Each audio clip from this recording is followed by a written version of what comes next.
man named EJ, and over there, that's Brandon. You can't see him, but trust me, he's there. Ain't that right, Brandon? All right, perfect answer. Love it.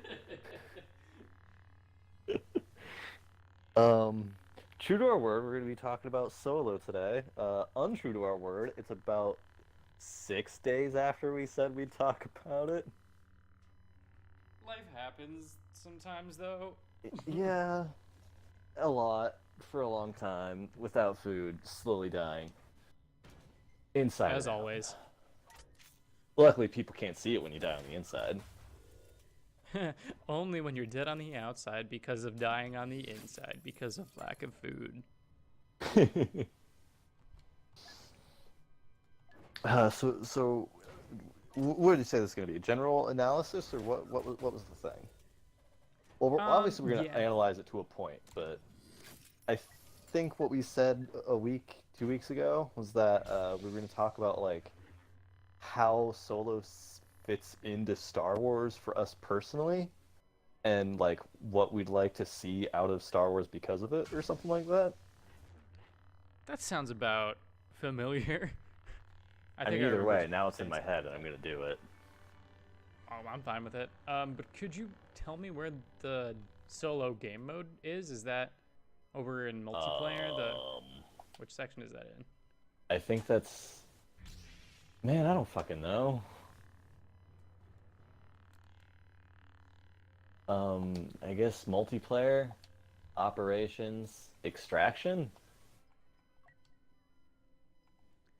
Run the most formidable gauntlets in the galaxy to smuggle high profile items out from behind enemy lines or bring the thieves' feeble plans for escape to a violent. Yeah, I mean, that looks like it's out of the movie. And that Ewok is Yeah, terrifying. Holy shit. yeah, I haven't touched Ewok Hunt. Yeah, well, let's see how extraction goes. Um, and EJ at least watched the movie recently. He watched it, or should have watched it earlier in the day.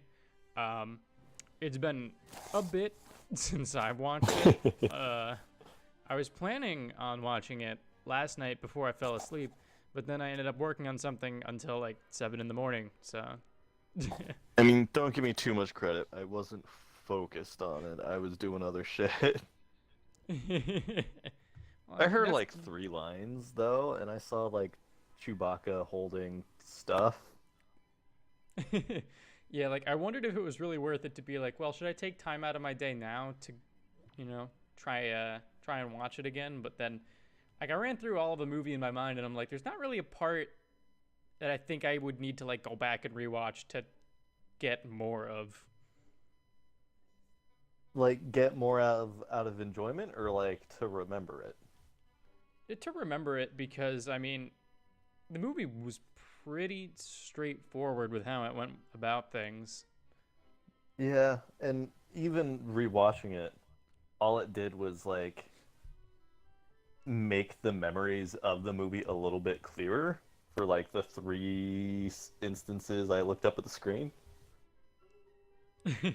I Yeah, not to now that I say think that the about movie it. wasn't like fun or engaging, it's just that I was doing other fun, engaging things. Yeah, oddly enough for me, the most engaging part of it was the first I think the first half hour Oh my because God, Brandon. This lobby's just like the theater opening day at Solo. Three people are in it. oh my god, we can't play this game mode. Nobody's playing this game mode. We try. I'm You see what fine with happens? not. You see what happens when we try to theme things properly? Damn it. All Um. right, let's get the Oh, well, fuck out of here. yeah. Uh. But yeah, I think the first 30 minutes and probably only the first time for those first 30 minutes was the most enjoyable part of the movie for me Really? because yeah, and I do specify that during the first viewing, on subsequent viewings, I would assume that it would get less and less fun each time. Um, just because like I hadn't seen it before and I'd only heard about how bad it was. Do you want to do regular or like heroes versus villains? Uh, whatever you're up for. Heroes versus villains is on the home screen, so I'm picking that. That's surprising. Yeah, it replaced the advertisement. Oh, Yeah, because I very much enjoyed the first half hour of just being like, what the fuck? They did that? They're really doing this? You oh, know? speaking of what the fuck they did that, like Lady Proxima, let's just talk about dope alien design for a second. She's fucking rad. Lady Pro, who is that again? The giant water underground snake worm lady with a shit ton of jewelry. Oh yeah. No wonder I don't remember her. She was there for like 2 minutes. Yeah, but I mean, like, so is Jabba in episode 4. Fair.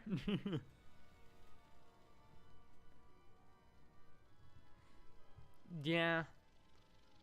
I will admit that that first part was kind of hard to sit through, cause like I don't know if it was just the jarring sensation of seeing somebody else trying to play Han Solo. Yeah, Cause it was just like he was trying his best, and the situation that they put him in, they tried to make it be like, oh, this is what Han Solo would do in this situation. But for some reason, I didn't believe that that's what Han Solo would do to get out of that situation, and I also well, didn't believe that that was Han Solo. yeah, it's two problems, right? It's like that's not the Han Solo we grew up with. That's not like the stories we imagined when we heard about him. But like that's the same thing as when Obi-Wan mentioned the Clone Wars, right? That's not what anybody thought the Clone Wars was gonna look like. They didn't think it was gonna look like a fucking whiny robot talking about sand. Um, but like at the end of the day, it did that to us for Han Solo in the way that like happened to Jedi in the prequels. And on one hand, like I can't get mad at it because that's just the story. The story wasn't told, so we left it up to our imagination. And much like most of reality, our imagination isn't usually correct. Fair. But at the same time, like I think the reason why he was so hard to swallow as Han Solo for me was because like Han Solo's the puckish rogue, right? Like he's out for himself, but at the same time he like ends up doing the right thing after like wrestling with himself about it. He's kind of a dick, but also a really cool guy, and like the way Han Solo was portrayed in this movie wasn't that. It was like you or I as Han Solo, pretending to be Han Solo, you know? Yeah, and I know this is jumping ahead a bit, and this could just be my horrible lack of understanding of the movie. And I don't even, I wouldn't know to chalk that up to me or the movie, if that's the case. But I'll be am sure I to let you know. am I correct in assuming that this movie tries to do what Rogue One did, and at the end basically just bring you to the beginning of the next movie? Like it's supposed to be like the bookend in the middle, and the next scene would be going to the cantina in Episode 4 and him meeting Luke and Ben and everybody. Yes and no. No, because there are a great many years between that and, well, I say a great, it's probably closer to like 5 or 6. I don't know specifically when Solo takes place, but there's only, what, 17 years between the birth of the Empire and A New Hope? Something like that. I don't know. I'm very fuzzy on the timeline. Yeah, so, well, because it's Luke's age, essentially.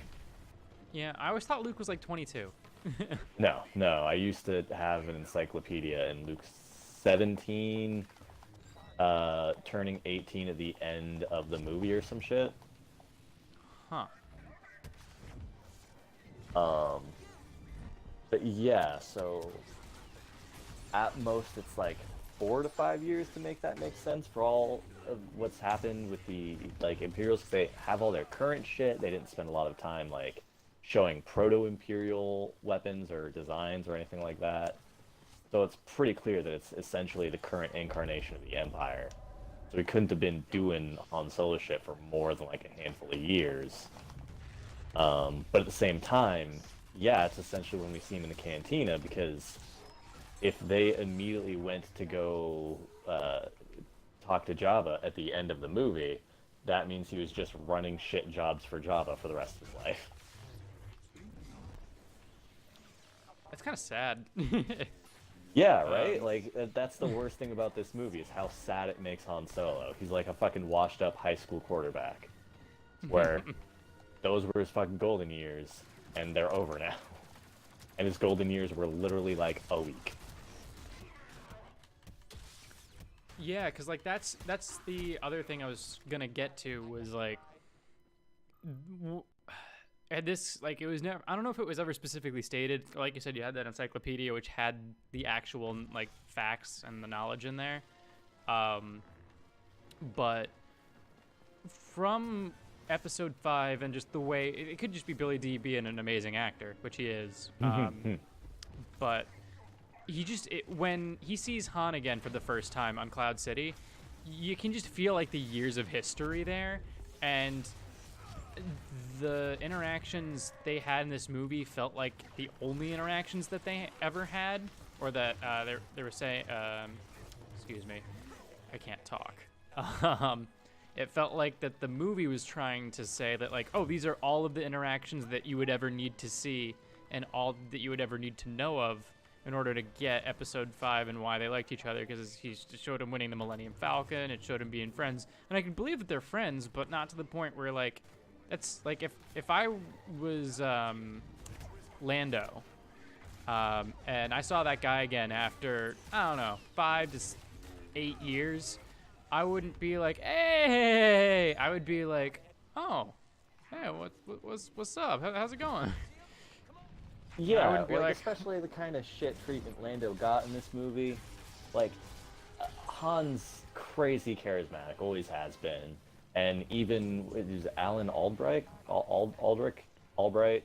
Brickman? Yeah, I don't blame him in the slightest for the movie. Like, well, I wasn't gonna blame him either because, like, despite not being Han, he's a great character. And like I said, he's essentially like every self-insert Han wannabe portrayed in the movie, so it's hard not to connect with that to a degree. Yeah, definitely. But like, he's super charismatic in that movie, so even with all the shit treatment Lando got, it would make sense that he's like this motherfucker, but at least he was a good time in his head. But I agree, it wouldn't be that kind of like almost best friend treatment they got. Yeah. In episode 5. I could be wrong about this because I haven't read any of the Star Wars comics, but there are apparently a couple of comics of them doing jobs together, or like meeting up here and there across the galaxy in between the end of Solo and the beginning of A New Hope or something like that. I don't know how true that is, but I have heard that they do in fact flesh out that history a bit more in the comics. It's definitely needed if that movie is canon. Yeah. Like, based off of their interactions in Solo, I could definitely see it as that having been like the last time they ever fucking saw each other until Empire, but at the same time, it really would just rely on Billy D just being smooth as shit in that scene to make that kind of like normal. It's like play Han in that kind of I'm super glad to see you in order to hand him over to Vader kind of way. Yeah. And I guess that is a positive that came out of this movie is like if they ever did a Lando movie with Donald Glover, I'd see the shit out of that. Yeah. Yeah. Ezra agrees. Creepily whispering yes in the corner. I mean, the casting. I don't think there's any problems with the casting. The casting was fine. I think they probably did the best they could. um, Absolutely. Like Donald Glover did an amazing Lando. And the thing that really struck me about it is that he did the opposite of like voice actors, where a voice actor will get a really good impression of the actor they're portraying while talking, but like when they get to yelling and fight scenes, they just sound awful most of the time. Like completely different, just really bad. yeah. But like Donald Glover played it like himself with his own smooth charm, but when it came to like the yelling and the excitement and the energy, all I felt was Billy D in that. Like it sounded just like him, and it was astonishing.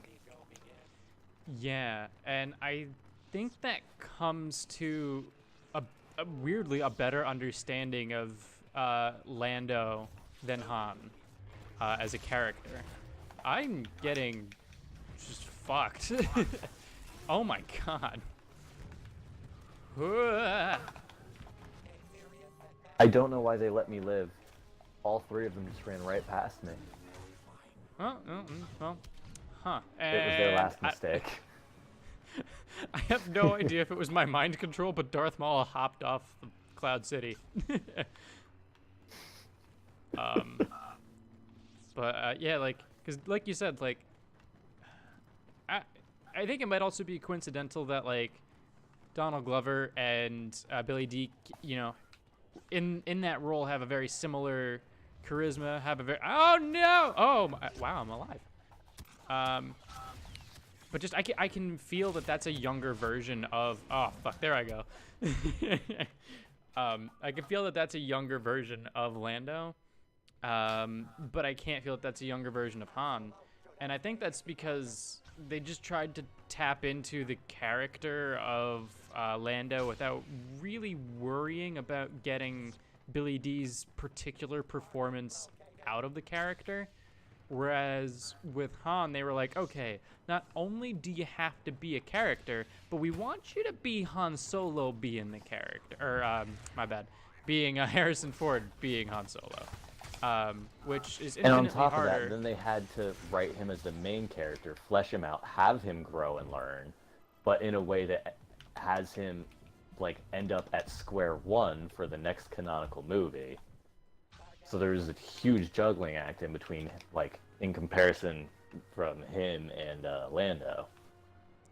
Yeah.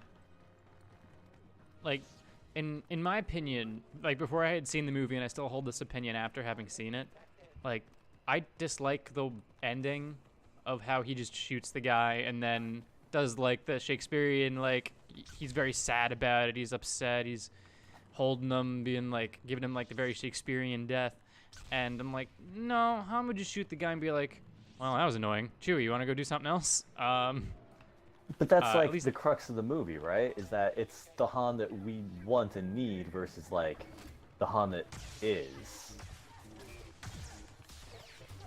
Because from the perspective of the movie, I completely get that ending, and I actually like it.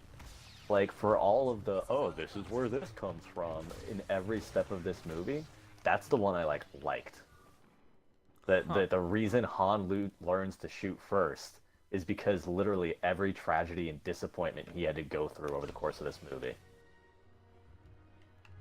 Yeah, I mean that's fair. I don't mind the shooting him part. It's what he does after the shooting that I kind of disagree with and makes me go. Well, because Beckett was like Han's actual father figure in the movie. He taught Han everything about the life that he ends up living for the rest of it. Straight up to the end of Han's life, he's this fucking rogue who just goes around doing shitty smuggler things. And not shitty as in being a shitty person, he's just kind of shitty at it. Yeah. But like, you definitely like he's Ben Kenobi if Ben Kenobi made it past the 20-minute mark. So I definitely kind of feel that tragedy. Han grew up without any of these parents. The only thing he had close to like a power figure in his life was Lady Proxima, who ended up selling his girlfriend into presumed sex slavery. and like that's I don't know, man. I could definitely. I'm gonna phrase it this way because it could very well be what it is, but I could absolutely justify that kind of heartbreak in that situation. When you explain it like that, it definitely makes sense. And who knows, maybe I should have rewatched the movie so I could have a better opinion about this. But from what I remember about watching the movie on the first viewing, I was not attached to that character, and I was not attached to Han's relationship to him. So when he was super upset, I didn't really understand that because I didn't get that same connection that you did between the characters. Like, maybe I just need to watch it again and pay attention for it, but it's not something that I picked up on. I get that.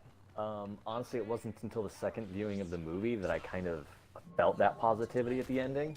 The first time I was like, oh, Han learns to shoot first here, like a douchebag.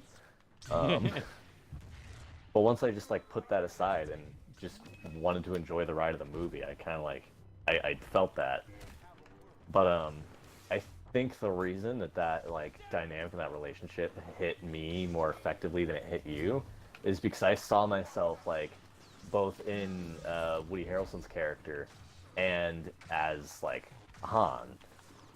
Like Woody Harrelson being the fucking jaded, cynical, just old man that I am on the inside, and Han being like the actual fucking goodness in my heart.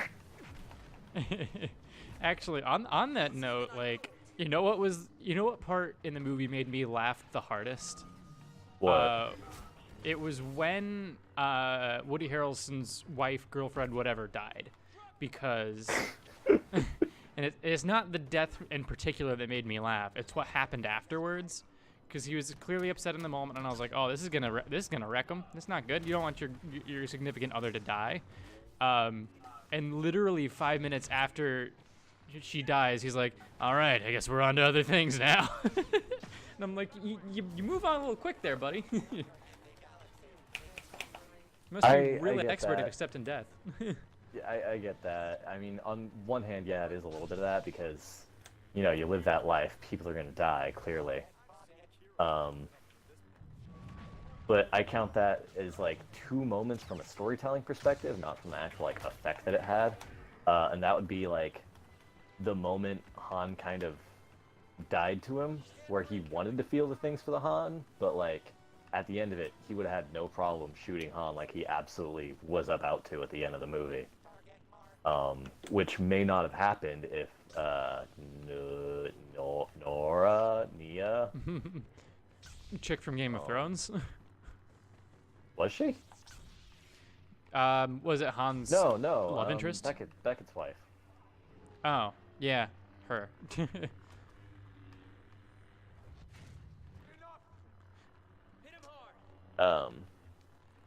Like also at the same time, he's clearly that fucking cynical, been in this life forever kind of guy. Oops. So I see it more likely as him refusing to fucking feel that there and show that weakness because ultimately in that life, that's exactly what it would end up being. Having that moment of mourning would be a weakness, even when the only people you'd be showing that weakness to are fucking child and 108-year-old like grandpa. A very hairy grandpa. Fair. And actually, I was thinking about like why, like I love having these discussions because like we obviously view things very differently, and you pick up on things that I don't pick up on, and maybe once in a while I'll pick up on something that you're like, wait, what? Oh, dude, you absolutely do. Like I wouldn't fucking think of your perspective if you didn't tell me. That's why I have my own. Because I was thinking about why I didn't get that as well, and then I think it's because I don't empathize with the gravitas of the situation, because like the only way in my opinion, the only way he could like get over that as quickly as he did, even if it was like, like say, crap, do I have to wait 20 seconds? No, cool. Crap, I lost my train of thought, but I still know what I want to say, so I'll just restart and I'll lay down some new track. uh, I think in order for me to get that, in my opinion, with the only way I would, get over the death of somebody that important that immediately, even if I was already like, because even if I was already like used to people I like dying, that one would still hurt, and I'd still need a minute. But if we had seen the only reason I could see for that, that quick or a turnaround time, is if the losing that money is worse than her dying. And the only way that's possible is if the consequences are way worse. And because we don't see the consequences or the possible consequences of not getting that money before the situation, I don't empathize as well with that quick turnaround time of like, all right, she's gone, gotta figure out a way to live. Okay, you're right. Before the situation, we don't see that. However, we do immediately see the consequences. He's like, you fucking dick, that wasn't our money. And then he's like, it was Dryden Voss. And then the first thing we see Dryden Voss do was stab the governor of that region, the fucking imperial governor, the dude who controls that sector of space. Just stabs him, just murders him with absolutely no care for consequence from the Empire. Mm-hmm. So it does set up those stakes for like what he knows. It just doesn't do it beforehand, so we don't feel that kind of like, do we grieve or do we move on that he would have. And Yeah. again, to further bridge that gap in your mind a little bit, I mean, maybe he was, but it could just be me projecting onto the character. I absolutely don't think he was over it. I think he just steeled himself and like moved forward. I think it was still tearing him up inside, like every step along the way. But in order to operate, he had to shut that part of himself off. And the reason I say I might be projecting is that's largely how I handle like tragedy and shit. Is in the moment I have that explosive burst of emotion, and over like however long I need to operate, I just like turn it off and hit a super calm essentially. Gotcha. Which And that could that be totally mental makes illness, sense. but also living a life of crime kind of requires it. That definitely makes sense, and that's a reasonable thing to assume when making a movie. And like, it's interesting, like, just all the ideas that are brought up, because like not all the ideas would be good, especially if you have a specific vision in mind. And so like, I definitely think a lot of what we talk about, like, it'd be good to like see how the film would be if it was changed to be, any of these specific ways, but maybe not all of them would work, or maybe a weird combination of like a mix of them would. Because like, there are definitely going to be people like you who can empathize with that situation. I like it when people just jump off the edge. Or can like project feelings onto that character, because you should be able to, and you should be doing that to an extent. The filmmaker shouldn't literally have to spell everything out for you, but at the same time, I think that the movie like earns that sort of like in credits almost, where it's like, you do X amount good, you show us X amount, I'll be more willing to give more of my more of how I feel to the movie, and vice versa. So it's very possible that I was just so blah about this movie that I didn't bother trying to think through the situations. It was like, hey, you're not showing me anything. Why should I think it?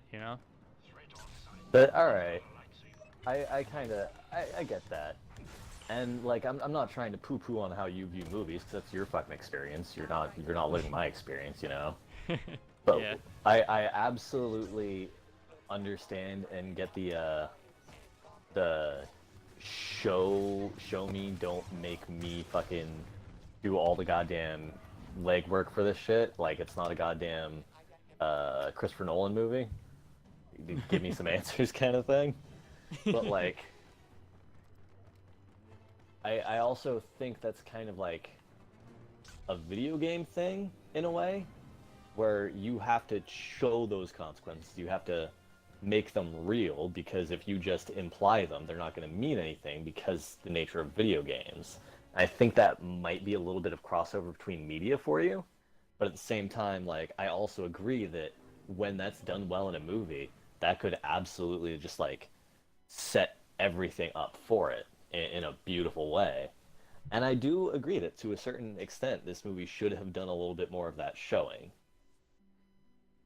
Yeah, because like if Like, he was, an example would be like you said, you thought that he was still like internally dealing with the struggle of trying to like move on and uh, move on from his girlfriend dying and trying to deal with Han without getting attached, and like if he had like shown any outward signs, like no dialogue, but just like external signs of the internal conflict, or more clearer signs if there were any that I yeah, missed. like signs that aren't just Woody Harrelson feeling things on his face, Yeah. because he did that a lot in this movie. And it's hard to tell whether he's like, planning or whether it's him like actually dealing with things because there isn't any context for that facial cue.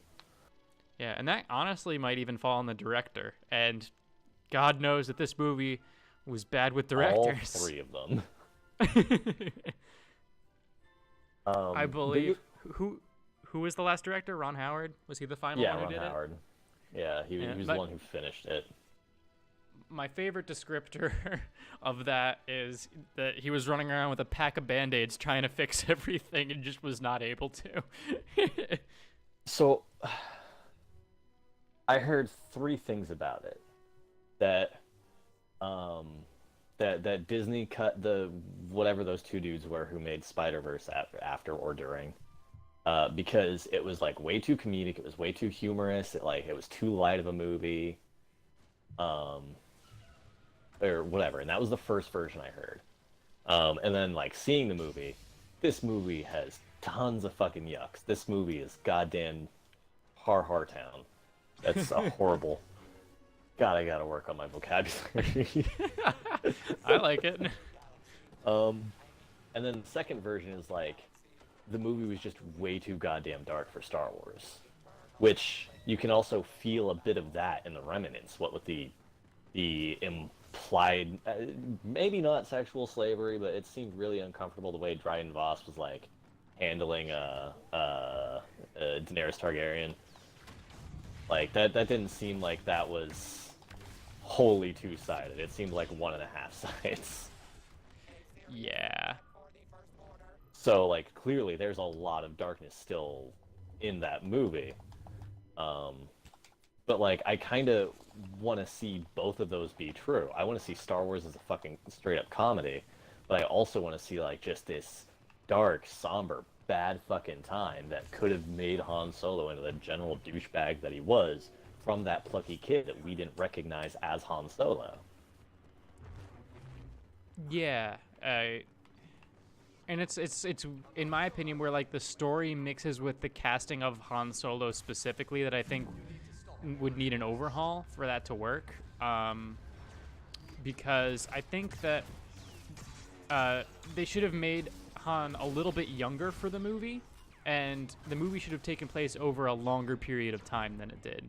And in order for I that to absolutely work, agree with that second part. in order for that to work, I think they should have cast somebody a bit younger than they did, or at least somebody that could have looked a bit more like Han if he was younger, because then it's all up to the acting, of course. But like, Or we could just go the opposite way and say, fuck it, cast Woody Harrelson as Han. the entire movie is Woody Harrelson.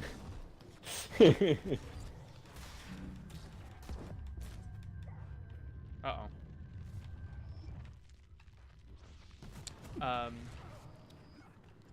Oof.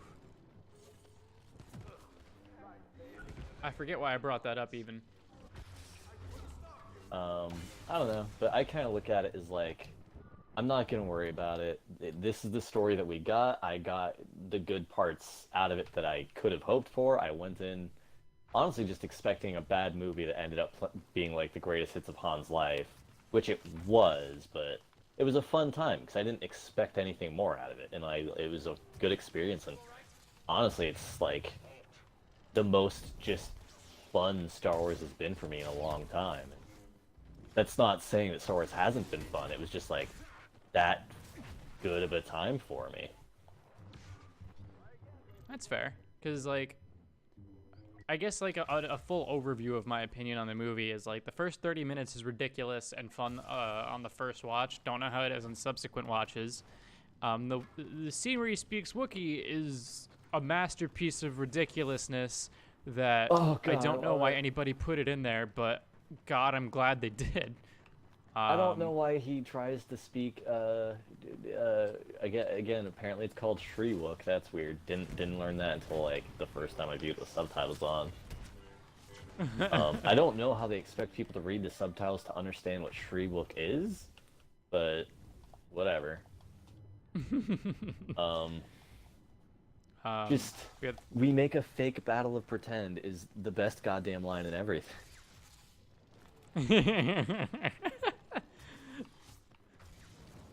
It's like somebody like put in the actual script lines they wrote into Google Translate and ran it through a couple of times. Oh my god, yes. But yeah, like the first 30 minutes, I don't know how it holds up in subsequent viewings. Very fun and very ridiculous on a first-time watch. But beyond that, I found myself enjoying the movie, but I was enjoying it despite what it was, because I wasn't viewing it as a Star Wars movie, and I wasn't viewing it as a Han Solo movie. I was viewing it as its own kind of standalone thing, just because I couldn't see it as anything other than its own standalone thing. And it's weird that it's like it's the first thing in Star Wars that like it's just not Star Wars for me. So like I think my final like word on what it was after I finished watching it was like, dang, this would have been an okay movie if it just wasn't the story of Han Solo. If this was just the story of a guy who isn't Han Solo, I'd be like, you know what, that was a pretty fun movie. I liked it. And I still All right, did. Here's but it's my just... recommendation for that, because honestly, I felt exactly the same as you. But when I watched it again with Ezra, like I'm like, you know what? This is some Star Wars ass shit. It's just told from a perspective that doesn't have the fate of the world in the balance. You know, it's the first like local galaxy.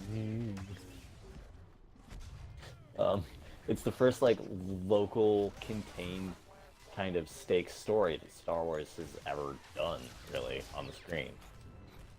And like I viewed it as a fun movie, a movie that honestly could be set pretty much anywhere, but I think on a subsequent viewing that's a strength and not a weakness, because that makes it more relatable to the more contained stakes of the situation, the more human elements of the story.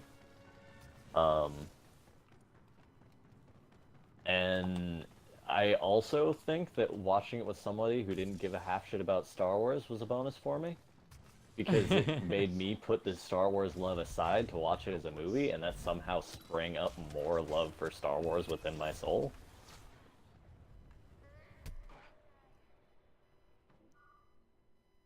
Yeah, I recommend watching it again though, because it might shift your perspective, because it did for mine.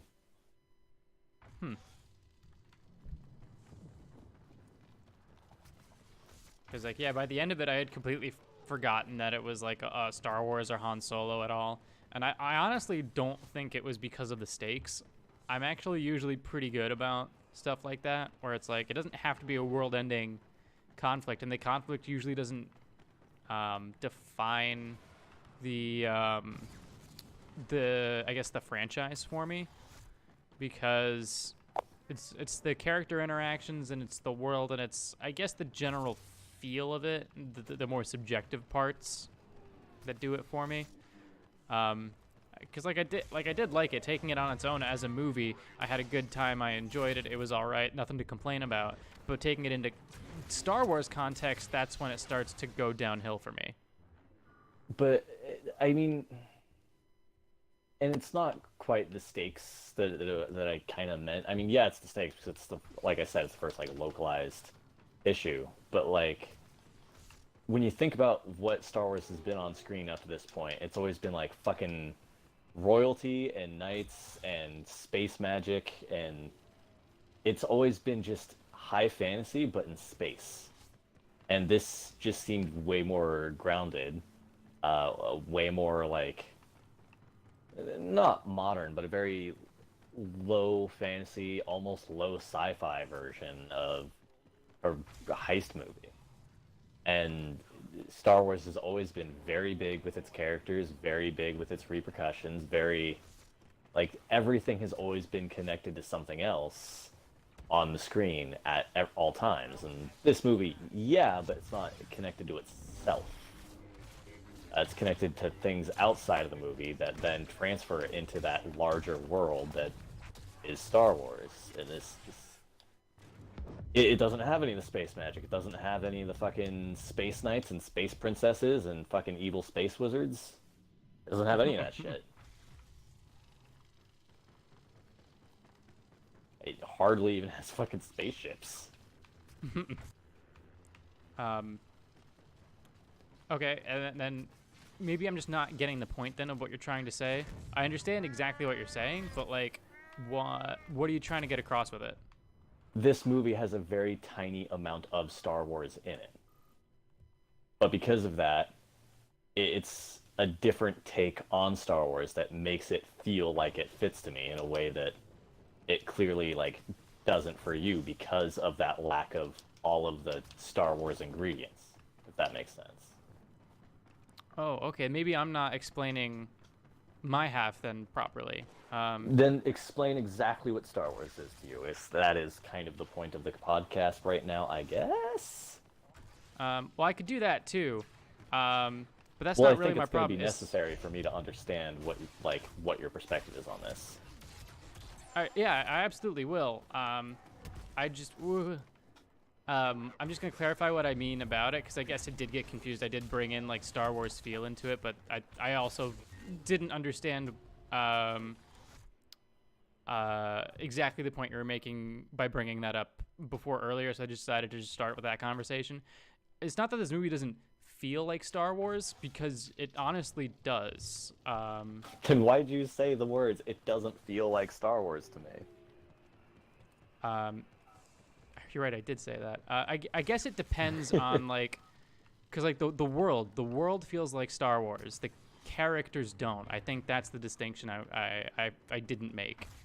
Because when I'm thinking of it in the context of the universe, the stakes, the world, the specific actions that are being taken, it entirely fits in Star Wars beautifully. But and I guess it was a little too broad. When I said that it does. When I start looking at it in context of Star Wars, it starts to fall apart. When I look at it in context of this is Han Solo, I guess I just used Star Wars as a shorthand for that. Like this is supposed to be part of Han Solo. This is supposed to be part of his story. I didn't feel that. The world, the Star Wars part of it, it works for me. And there's just enough in it to make it feel like it, but not be in your face about it, which is why I was able to forget that it was, because like you said, it is more of a heist movie with Star Wars paint on it, Star Wars flair. So it's very easy to get sucked into the heist part of the movie and forget about the Star Wars part, which I did. But it's when I start taking into context that this is essentially a prequel to Han Solo. This is a prequel to Episode 4. This leads into Episode 4, if not directly, then a very short period of time later. It just doesn't fit in that context for me, if that's any clearer than what I had said previously. All right, no, I get where you're coming from now, and I think the best argument, not even for my case, but against yours, is Anakin Skywalker's a whiny little bitch. Yoda's a shitty CGI flip monster. The Clone Wars is really boring and all based off of one thing. Boba Fett's a shitty little kid that nobody likes and is only Boba Fett because his dad died. And nothing about Star Wars that you love is real. Oh, right, and all Sith get lightning, the Emperor isn't special. I think those are the arguments that people who hate the prequels make.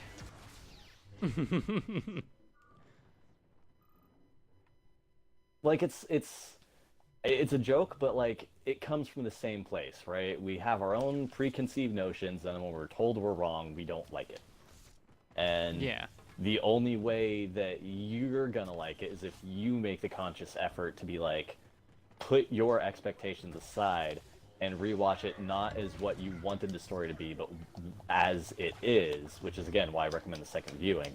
But at the same time, there's absolutely nothing that says you have to do that. You can hold on to those expectations, and that is completely not your fault, because honestly, those are the expectations that were painted for us. Yeah, and I never thought about it, but it's definitely harder to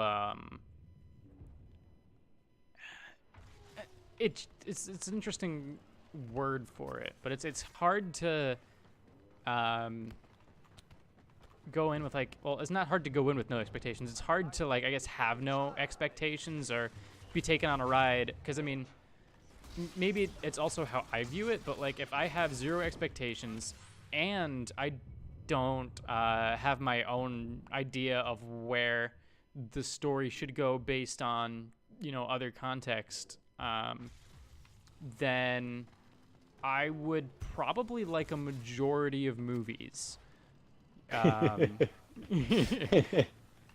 Because then it's like, oh, well, I don't have any better ideas. This was fine and wasn't offensive. It was good, you know? Like that could be a review of every movie. And as somebody who has studied things creatively, it's very hard to not at every point in the movie be like, okay, well, why did they make this choice? In my opinion, this would be more effective, or this would be better. So it's not even like going in with no expectations. Going in with no expectations is the easy part. It's not having that change while you're watching it that's the hard part for me, because I'm constantly thinking of like, oh, well, this decision does this, trying to keep track of everything, and then sometimes I'll just get an idea where it's like, oh, why didn't they do that? Or if they did the best option, in my opinion, or the more interesting option to me, I'd be like, oh, it's so cool, I can't believe they actually made that choice, and then that movie would become so much cooler to me because they did that.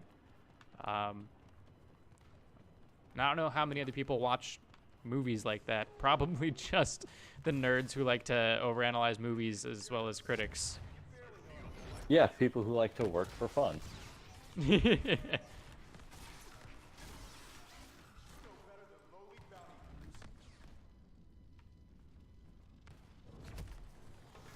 Oh, he pushed.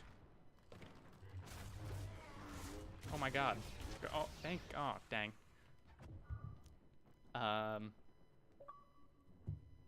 Message from Bowie Diagram 98. Yeah, no, he's just gonna call you bad and tell you to get the target. He didn't even call me bad. He just said get the target. Okay, then he called me bad because he's mad that I'm top on the team.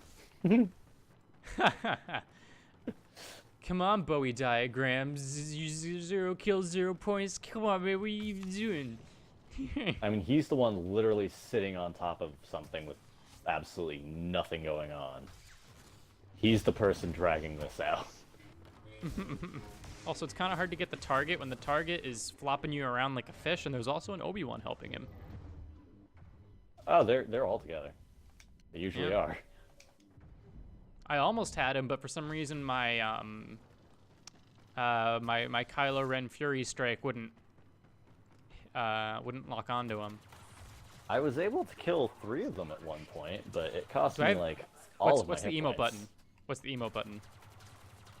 I hold left, hold right. I don't know which. Well, I guess I don't have any emotes. Damn it. Because Bowie Man is just shooting me now. I wanted to emote him, but I guess I don't have any equipped. Yeah, that's likely. Damn it. Anyway, he made us get off topic a little bit. Well, that's bad. God, Anakin has too many abilities. So...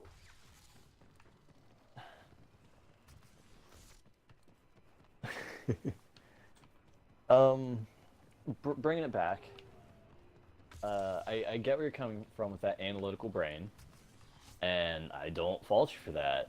I definitely think that's a good trait to have. But as far as character choices and stuff like that, there's if you really want to enjoy the material and just like what's presented to you, you can't fault the actors for doing literally the best thing they can do. Like this is what they do for a living. They are the best at this. Well, I'm And not faulting the actors. to a certain degree, yeah, a little bit. To a certain degree, it's the writing. To a certain degree, it's the casting director. But at the end of the day, no one's ever gonna be fucking Harrison Ford. No one's gonna look like Harrison Ford. No one's gonna talk like him. You have unrealistic expectations, regardless of how anything happened. The Also, fact you that said this Harrison movie Ford. exists. Yeah, You said, I'm you said staring a Harrison little Sword bit. at the There's a beginning. lot of saliva in my mouth. But now I just want to see what Harrison's sword would be. Just like start Yeah, no, making, the like just very put fact Harrison that Ford's this face. movie exists makes it impossible to live up to your like analysis of it, regardless of how that analysis would turn out, and regardless of how fair you are. I remember that we had a conversation a long time ago that this movie was probably gonna be the greatest hits, and if I was gonna enjoy this movie in any way, it would like have to be a bunch of guys sitting in a bar, all telling stories about what they heard Han Solo did, and it's like old Han Solo's sitting in the bar, but no one knows it until the end of the movie, where they each told like a different story about him, and then he gets up, sits down at their table with his drink, and is like, "This is how it really happened," and then that's the end of the movie. So it's all just like stories, nothing's fact, nothing's canon, but at the same time, it's fun, and it's Han Solo, and Han Solo's going to tell us what really happened, and that's our imagination. And that's absolutely not what happened, but also I was super wrong and had a great time with what ended up being real for Han Solo. I'm still disappointed by the fact that his character isn't as selfish as we were always led to believe it was. I'm still disappointed that fucking uh, no, it's mostly that first thing then. Thank you for doing all the work. God. Yeah, I don't know No, why not Bowie Cortana. Diagram. I don't know why Bowie Diagram is being all uppity about this. He's literally done nothing this entire time. Whoa, hello? Hello? Yeah, I just lost connection for a second. That was weird. Also, my freezy powers aren't working. Maybe they're just guarding, and that stops them from being freezied.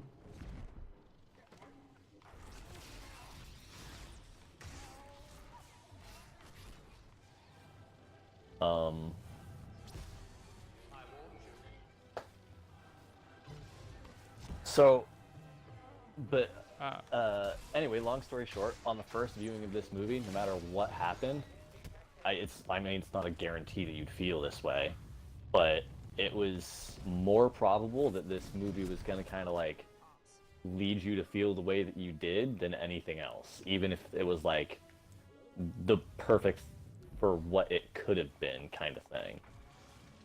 If that makes sense. I had a hard time explaining that because everything that happened. No, it's understandable, and you're right. Like I don't know if I said it to you, but I definitely was saying it to other people that I didn't see Solo in theaters, and I wasn't gonna pay for Solo because I knew I wasn't gonna be into it as a Star Wars movie. Because I had a certain opinion about Han Solo, and I could tell from the trailer that it wasn't gonna be what I would want from that kind of movie. And normally with a movie, going in with no expectations is easier than this. But this movie, to be fair, did have a lot of stuff to live up to, and I did not reasonably think that it would meet up to my expectations. So I didn't want to like waste my time with it. That said, I did enjoy it a lot more than I thought I would, but that was at the expense of like viewing it as like a Star Wars movie first. As a general just movie, which is what I was viewing it as by the time it was over, I was like, that was pretty okay. Um, and I was really honestly surprised. I was like, I kind of wish I felt like I disliked it more. 'Cause that'd be more fun. But as it was, I was just like, huh, that was a movie. I had a good time. Ooh. Ooh. Yeah, because what I would have done if I had been given the reins to write and direct a Han Solo movie, I don't know if I would have put in the Kessel Run and essentially, or really any of those. Like, I definitely wouldn't have felt the need to explain the origins of literally every facet of his character, because that's just unnecessary, and I think it takes away more than it adds, in my opinion. Yeah, but I agree. And so does everybody else who has an opinion on Han Solo. Nobody thought that this movie's premise was a good idea. Nobody. I doubt the writers thought it was going to be a good idea. I mean, because they definitely tried to make it as profitable as they could, because I'm sure when they got the script together, they were like, well, we might as well just make it as much fan service as possible, so that way the fanboys will buy all the merch. And you know what? if I was... I take that back. I don't think that the writers thought nobody would enjoy it. I think the writers made this movie for the people who just got into Star Wars because of the new generation of movies, and they wanted to explain Han Solo in a way that would be relevant to them without having to do all of that years and years of building up Han Solo in our minds. That's fair. That's a fair assumption.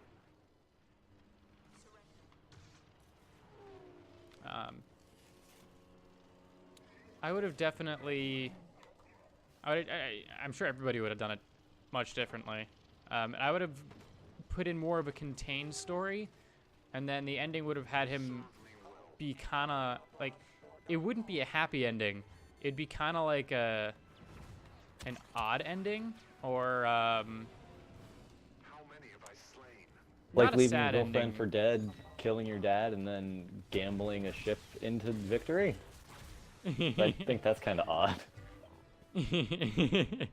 Well, like, because the a lot of like what happens during the movie, that's like negotiable, in my opinion. Where it's like, as long as like, it's very subjective, obviously, what you feel Han Solo would do, and I would just do my best, like with whoever I was working with, to put how we felt he should be on screen, and I feel like the writers probably did the best they could at that as well. But the way I would have had it end would have been, oh god, I'm exploding, would have been Han Solo doing something evil, or something perceived as evil, just to help that perception of like when he takes the money and runs in episode 4, you really don't expect him to come back, because it's technically not in his character at that point, and going on the adventure with Luke and Ben and Leia is what changes him, and he's like, fuck, I care about somebody now. What am I doing? I'm gonna go back and save him. I shouldn't do that. Holy shit.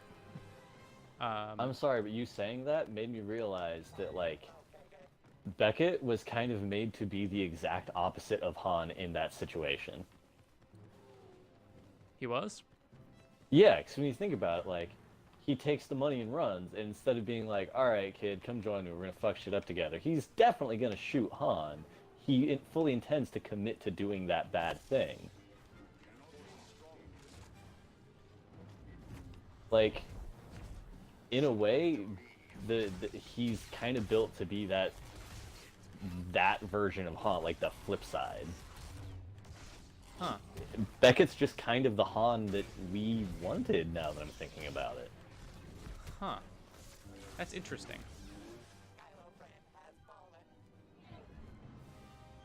Because he's gruff, he's smooth, he's really fucking good with the blaster. He's way better at being a smuggler than Han ever was, apparently. He's a scoundrel. He does, like, good things, but he's in it for himself in the long run. Huh. Yeah, I didn't think about that. That's really weird. I didn't notice that until like you started explaining what you would have Han do.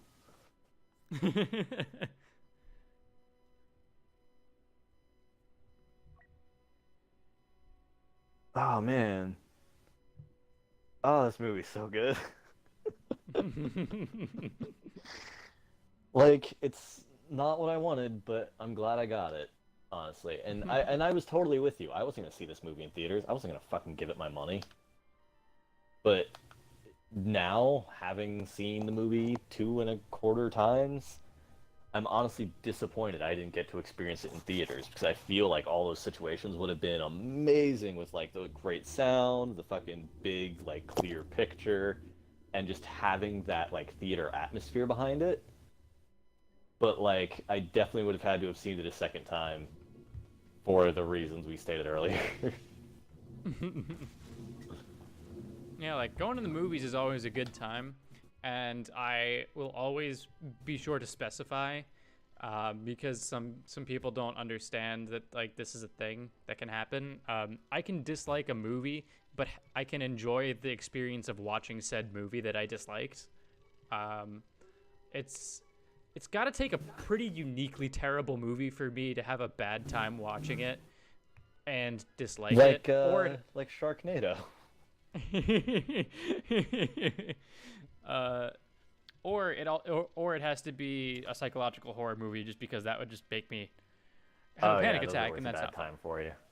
Yeah, so those are like the two categories. Yeah. Because like I had a good time watching the movie. Um, as a Star Wars movie, I'm about it. And as its own movie, I'm like, all right. But I can definitely say it's not the worst Star Wars thing I've ever seen. Where do you rank it in your 10 movie lineup? Like level of enjoyment and then level of good Star Wars movie because those are two completely different lineups. Yeah. It's gotta be somewhere in the prequels for Star Wars movie. Because I think my least honestly I think my least favorite Star Wars movie at this point is either the Clone Wars or Rogue One. Really? I out of those two, I don't know which I'd rather watch. I always forget that you're the one person I know, including my fucking dad, who views Rogue One like negatively. Well, not negatively, just not favorably. No, I view it negatively. Yeah, I tried to give you an out. Because go fuck yourself, your opinion's wrong.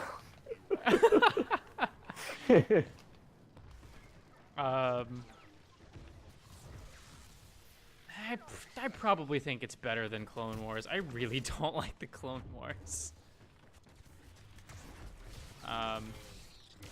In terms of enjoyment, I don't know. That's got to be an interesting list because Episode 3 is probably up there for enjoyment, and that's mostly on the back of Ewan McGregor. See, and that's exactly why I had it be a different list, because Episode 3 is like an enjoyable time for how completely disappointing it is. Oh, absolutely. Like, Grievous is so cool! That's why I won't stop playing him ever. He's just such a waste. Yeah. And I don't give a shit if that was the entire point of his design. I bought them fucking toys. I don't give a shit. He's fucking rad. They just kept punking him out. I love Obi-Wan's one-liners. Like, hello there is like the best thing ever. God, I fucking love... I love those Obi-Wan Grievous memes that were popping up for a while because of Hello There, that it was just them, like, greeting each other in that scene in different languages with, like, a French hat and Obi-Wan holding a baguette and different things. Oh, that was great. Buongiorno. Ah, whatever the French word for general is for Kenobi.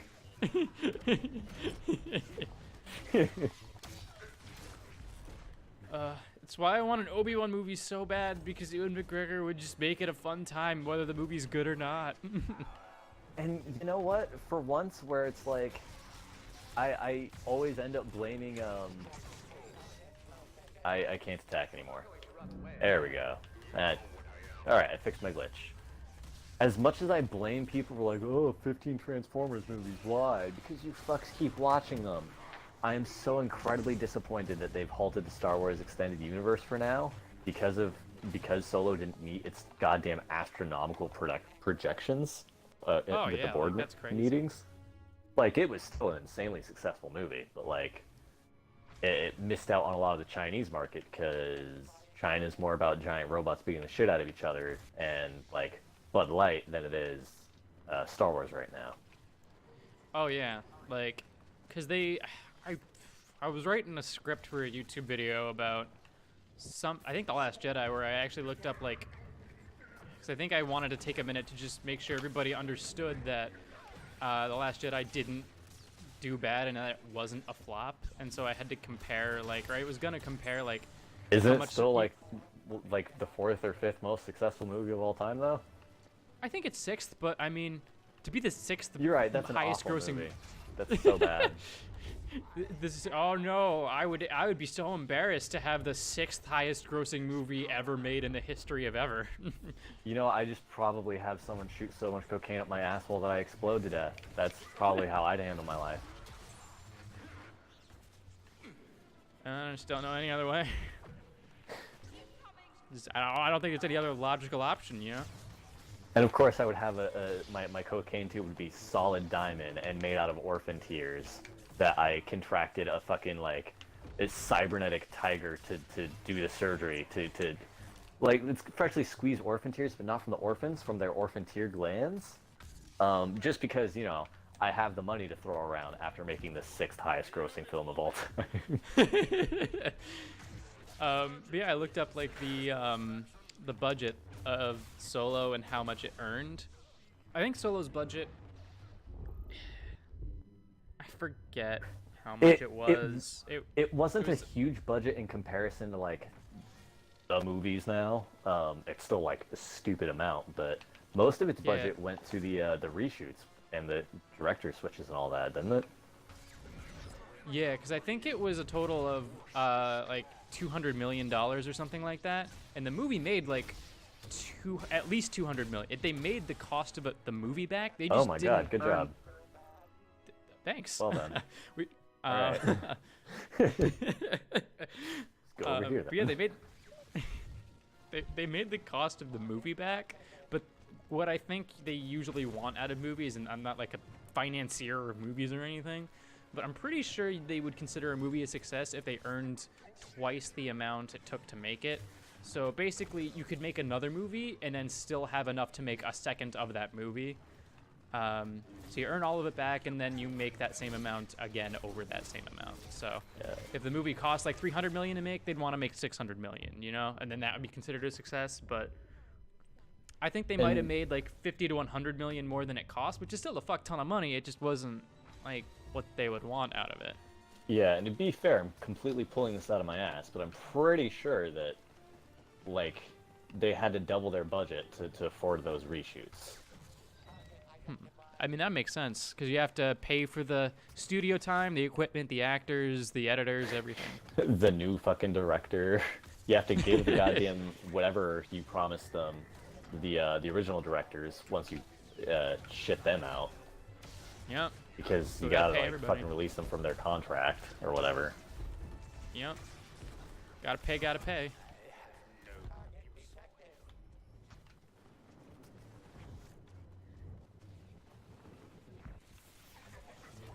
Yeah, and I think I especially hate the people who are just upset with current Star Wars and are like, yeah, look at this, they halted the production on the Star Wars universe because Disney's realizing that they're doing bad and they're gonna release Star. It's like, no, it's not even a little bit why they're doing what they're doing, and I wish that they Oh didn't my even give God. you a little bit of a reason to suspect that because I don't it's I don't stupid remember and what dumb. fucking H3 podcast it was, but like it was sometime around like The Last Jedi.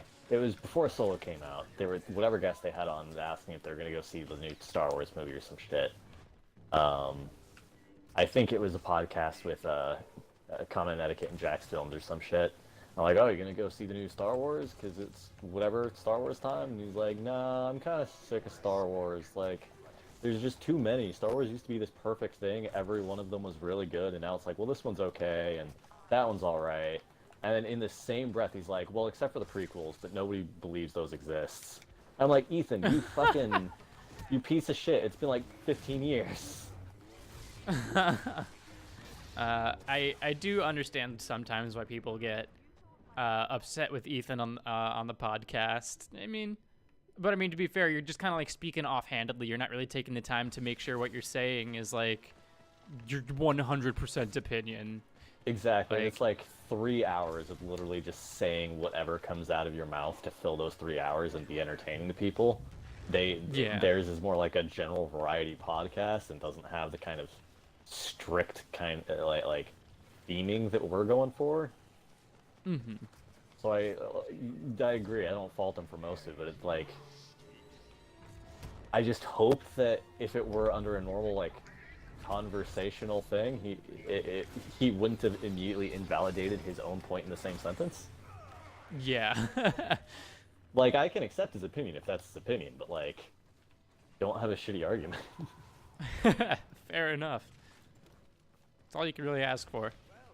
Because like I understand with being burned out with Star Wars, because it was a very special thing when it was one every 3 or 4 years. Having one a year kind of makes it not special anymore. I could see that. That's part of the reason why Call of Duty You mean got decades, so right? old. Well, when the prequels were being made, because that's the only time like I was alive to go see them in theaters, and it was like, what, 3 to 6 years between movies for the prequels? I don't fucking know. Because like the first one was that what, in 90 or 91? 91, I think. Yeah, I think it was No, 91. Then it Maybe. I don't know. I feel like I was alive for it. But I know that I know. recently found out that I probably wasn't. I hope this lobby doesn't kick me. I'm about to look this up because I know for a fact that I wasn't alive for episode 1. I was So alive for episode 2, but too young to see I want it. to believe it was early 2005, but I also am more sure that I'm wrong about that, and it was like the early 90s. Yeah, no, because episode 3 came out in 2005. Because I went and saw that one in theaters with my family. Episode 3? Oh, Yeah. no, 1995, not 2005. Oh, yeah. Why? Yeah, no, I'm sorry. That was Oh. a decade off in my mind. Okay, yeah. They were only a couple years apart. Episode 1 came out in 99. Oh, then yeah, I totally fucking saw the shit out of that when I was a 5-year-old. Because I'd already watched the original fucking series and knew most of the lines by heart, because I'm a goddamn little autistic nerd. So yeah, during the time that I was alive and was able to see the Star Wars movies in theaters, it was one every 2 or 3 years. With episode Which 3, is kind of how it goes for a franchise. yeah, the initial ones, yeah, that was like 1 in 70. Then it was like 3 years later, and then like 4 years later, right? Wait, what? Because I don't like. Was it in like 78 or like 79 that the first Star Wars was released, or It some was year like around 77, there? I think. I think it was 77, and Jedi came out in 86, I believe. Okay, yeah, so that's probably like 3-ish years between each movie. And then there was Yeah. a long period of time without it, and then it came back again for a short bit, and then there was another 10-year wait, and now we're just getting them every year, which I personally don't mind them every year. And I think that it would only get stale if it was literally the same thing every time. But that's not the nature of movies unless you're like Transformers or The Fast and the Furious. And clearly people Yeah. don't get tired of those. I mean, clearly, with what's happened with the 2 Star Wars spin-offs that we've gotten, we have our Star Wars films, but then we have, like, then we just have these cool little fucking Star Wars sandboxes where these directors are just like, this is what Star Wars means to me. This is my Star Wars. And like, this is the story I would tell in this universe, which opens up a completely different perspective to this vast fucking galaxy of things that we didn't consider possible, regardless of whether or not we like them, because they have to shoehorn in characters we know. You're totally right. And since you bring it up, because I totally feel that way, and that is my personal best, and I hate using this specific term slash phrase, but that is my favorite and personal best defense for The Last Jedi. And I hate using that because it doesn't need defending. I hate it that there's so many videos like defending The Last Jedi. It doesn't need to defend. Just watch the movie. It doesn't need it. But it's the best argument against people shouting at it is that it's Rian Johnson's Star Wars, and it happens to be exactly what I want out of Star Wars. If it happened to not be, I would be upset too. I totally get that, but it happened to work out for me this time.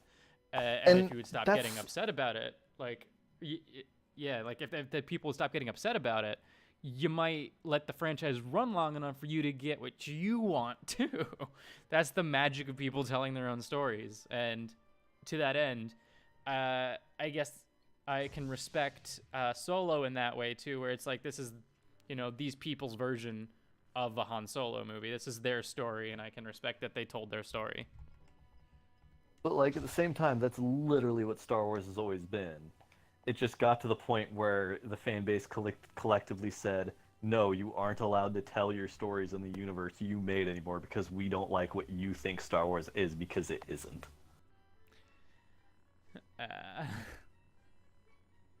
It's literally just always been, this is the story I would make if I had control of this universe, and I do.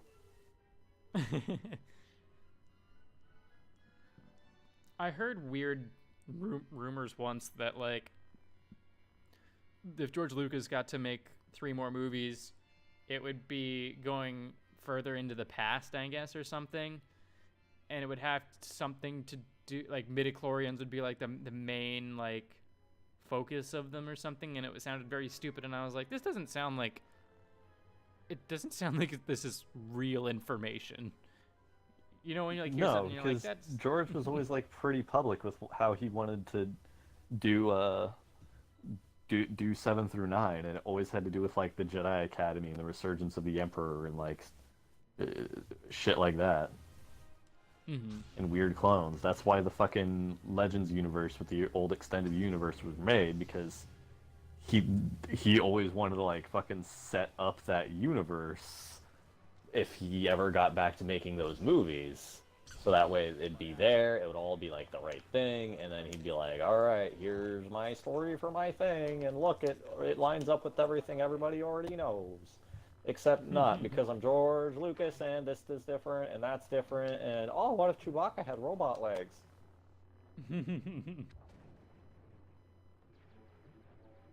But yeah, he always made it very like known that he wanted to do it with like Skywalker's Jedi Academy and like Mara Jade and all that shit after she was invented in the Thrawn books.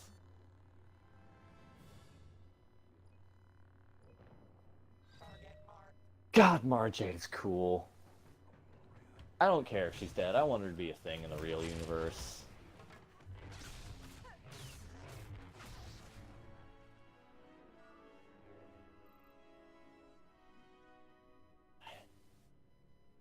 There was something else I wanted to say. I don't remember what it was.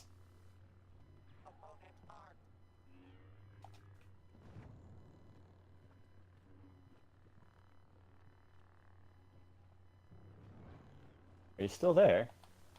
Yeah, I'm sorry. I'm just doing the Instagram thing real quick. Oh.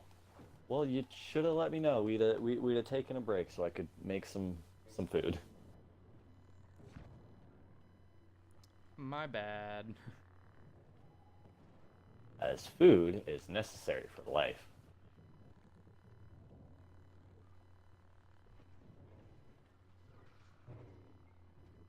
There are dogs yipping in the hallway.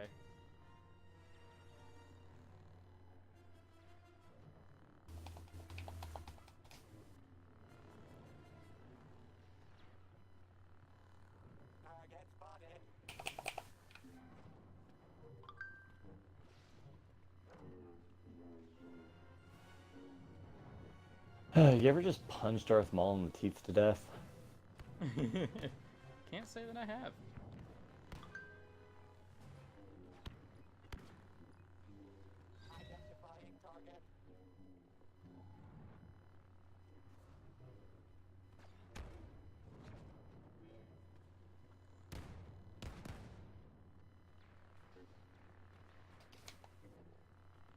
Alright, I should be...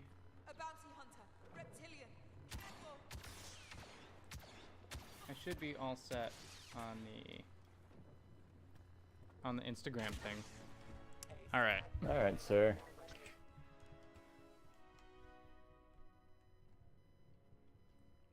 I'm sure that was the most interesting 5 minutes of the podcast. Absolutely, man. That's gonna make the top 10 list, of which there'll be 4 items, and 3 of them are that. Looking for me?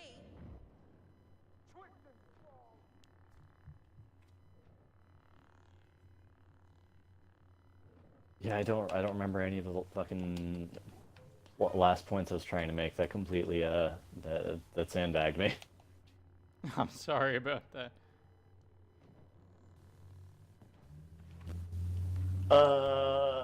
In that case, any closing statements you want to make? Any final points? Any big overarching? This is what I have to say about that moment. I don't think so. I think I've said pretty much everything I wanted to say about it. But if you wanted to keep going with the stream, we could always transition into talking about how much we goddamn hate Star Wars spoilers, or talk about our opinions on the trailer that EA announced. It's dumb and it looks boring. Cool. Podcast over. It's a movie without being a movie, which means it's not a video game and not worth your $87 fucking dollars to buy. Because you know At they're gonna most, ask that's a for $20 purchase. Yup. You're not welcome here. I won't let Ow. I killed Bowie Diagram. Haha. Haha.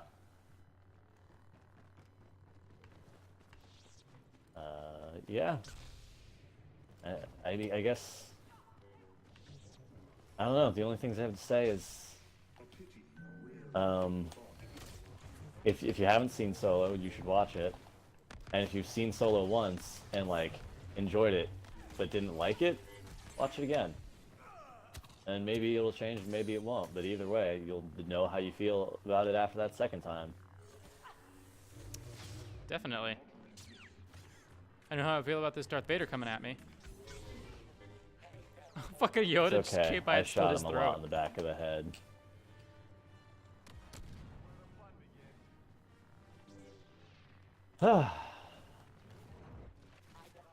Anyway, our legal team would like us to advise that while all of the opinions expressed in this podcast are factual and accurate, they are also exclusively our opinions and do not cover the opinions of anyone else who may be associated in this content, either by name or by short visual appearance. Either by name or by cunt. Oh, Jesus. Because you'd stop short, that's what I heard. I was like, ah. What the fuck? I don't even understand how that would be. If we just throw up random coochie pics on the screen? That doesn't seem right. Yeah. Don't you dare. Stop it. Alright. Say goodbye, Brandon. Welcome. Oh, shit, I fucked it up. Oh. Oh. Joke's on you, you haven't even been recording. Oh, don't scare me like that. Whoa, a secret tunnel. Where am I? I got trapped in the secret tunnel. Oh, it's a Rancor pit. Oh. Oh, Darth Vader.